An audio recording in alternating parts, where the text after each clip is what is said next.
السلام علیکم. نن په ډیره یوه ښکلې ویډیو کې حاضر شوم. تاسو به په سوشل میډیا کې یا هم په روزمره ژوند کې د خلکو د خولې څخه اورېدلي وي چې ساینسدانان یا هم ساینسپوهان سپوږمۍ ته ختلي دي، یا هم سپوږمۍ ته یې سفر کړی دی، یا هم فضا ته تللي دي، یا هم بلې سیارې ته د ځمکې څخه بلې سیارې ته یې سفر کړی دی د څېړنې کولو لپاره. نو ستاسو په ذهن کې به دغه پوښتنه همیشه لپاره وي چې دوی څنګه توانېدلی شي چې د ځمکې څخه بلې سیارې ته یا هم سپوږمۍ ته سفر وکړي یا هم فضا ته سفر وکړي، په څه ډول او په څه شي کې دوی سفر کوي او په څومره وخت کې دوی دغه سفر ترسره کوي. مکمل معلومات، مکمل میشن او مکمل ماموریت پروسه را سره په دغه ویډیو کې وګورئ. په دغه ویډیو کې موږ په دغه موضوع باندې خبرې کوو چې مریخ سیارې ته څنګه سفر کیږي. د مریخ سیاره د ټولو سیارو په پرتله ځمکې ته نږدې سیاره ده. راځئ دغه موضوع راسپړو چې مریخ ته څنګه سفر کیږي او همدارنګه دا موضوع هم را برسېره کوو چې فضا ته څنګه سفر کیږي. د مریخ سیارې ته د سفر کولو څخه مخکې ساینسپوهان خپل تصمیم نیسي چې مریخ ته به څه استوي، یو روبوټ، یو ماشیني کیمرا، او که یا هم لابراتوار، یا هم ساینسپوهان، او که یا هم یو سټلایټ. همداراز دا هم ټاکي چې د کومو موخو لپاره به مریخ ته سفر کوي. د دوی موخې دا وي چې دا وپلټي چې آیا په مریخ سیاره کې ژوند شته، او همداراز دوی دا هم پلټي چې هلته د اوبو اثرات شته او هلته اوبه موجودې دي او که نه. د تصمیم نیولو څخه وروسته دویمه مرحله د راکټ جوړول دي چې راکټ یو زورور ماشین دی چې فضا او همدارنګه مریخ سیارې ته پکې سفر کوي، چې هر یو راکټ یې خپل ځانګړی نوم لري چې زه تاسو ته د ځینو یادونه کوم. چې اټلس وي چې دا د امریکایي فضا څېړونکې ادارې د ناسا لخوا جوړ شوی دی. دویم فالکن هیوي چې دا هم د امریکایي فضا څېړونکې ادارې د سپیس ایکس لخوا جوړ شوی راکټ دی چې سپیس ایکس د ایلان ماسک اداره ده. دریم لانګ مارچ 5 چې دا د چین هیواد لخوا جوړ شوی راکټ دی. خو موږ او تاسو به داسې فکر کوو چې مریخ ته به سفر فقط څو ورځې هم یو څو هفتې هم یو یا دوه میاشتې وخت ونیسي. خو داسې نه ده. مریخ ته سفر د شپږو څخه تر 9 میاشتو پورې وخت نیسي تر څو د مریخ سطحې ته ورسیږي.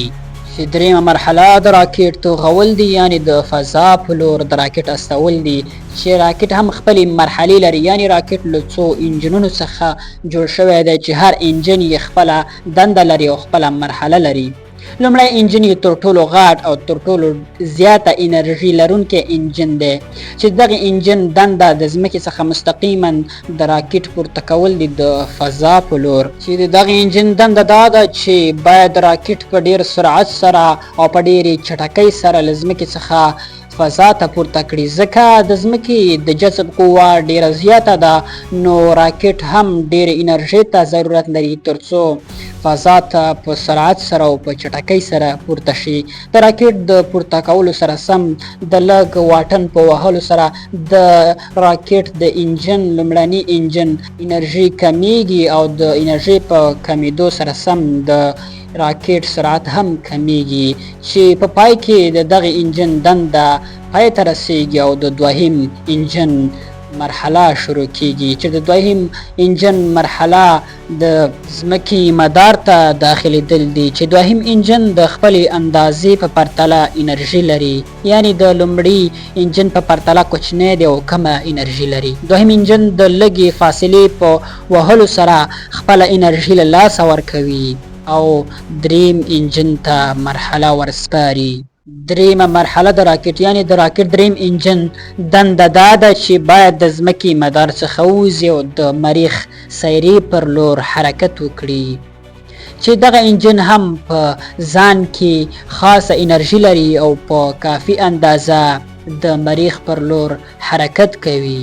د دریمې مرحلې د انرژي پای ته رسیدو سره سم څلورم پړاو شروع کیږي، چې په دغه پړاو کې په انجن کې ایروبیټک کیمرا یعنی ماشیني کیمرا موجوده وي. چې دغه مرحله خپل د ښکته کېدو سیستم لري. ورپسې آخري مرحله 5مه مرحله شروع کیږي چې دا مریخ ته د ښکته کېدو یعنی د مریخ پر سطحه د ښکته کېدو آخري مرحله ده چې په دغه مرحله کې د ښکته کېدو سیستم موجود وي چې خپل فراشوت لري او خپل د انرژي په شکل کې بریکونه لري ترڅو د مریخ سطحې ته په اسانۍ سره او په آرامه ښکته شي.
چې د مریخ سایرې ته په ښکته کېدو سره سم دغه روباټیک کمره پرانیزي چې دغه روباټیک کمره د انسانانو په شان ځیرکتیا لري او د یو ځای څخه بل ځای ته حرکت کوي. د ښکته کېدو سره سم دغه روباټیک کمره د سټلایټ لارې د ادارې سره یعنی د ځمکې کې چې کومه اداره موجوده وي د انسانانو سره اړیکه نیسي ترڅو هلته هغوی ته خبر ورکړي چې خپل دنده یې شروع کړه.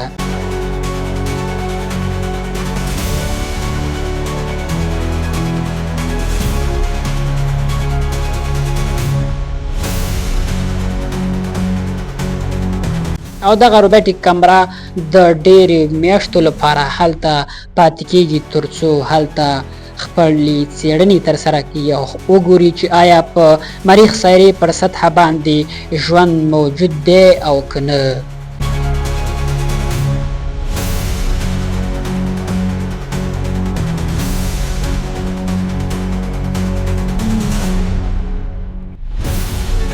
اوس زه تاسو ته هغه عکسونه درښایم چې د دغې روباټیک کمرې په واسطه په مریخ کې اخیستل شوي.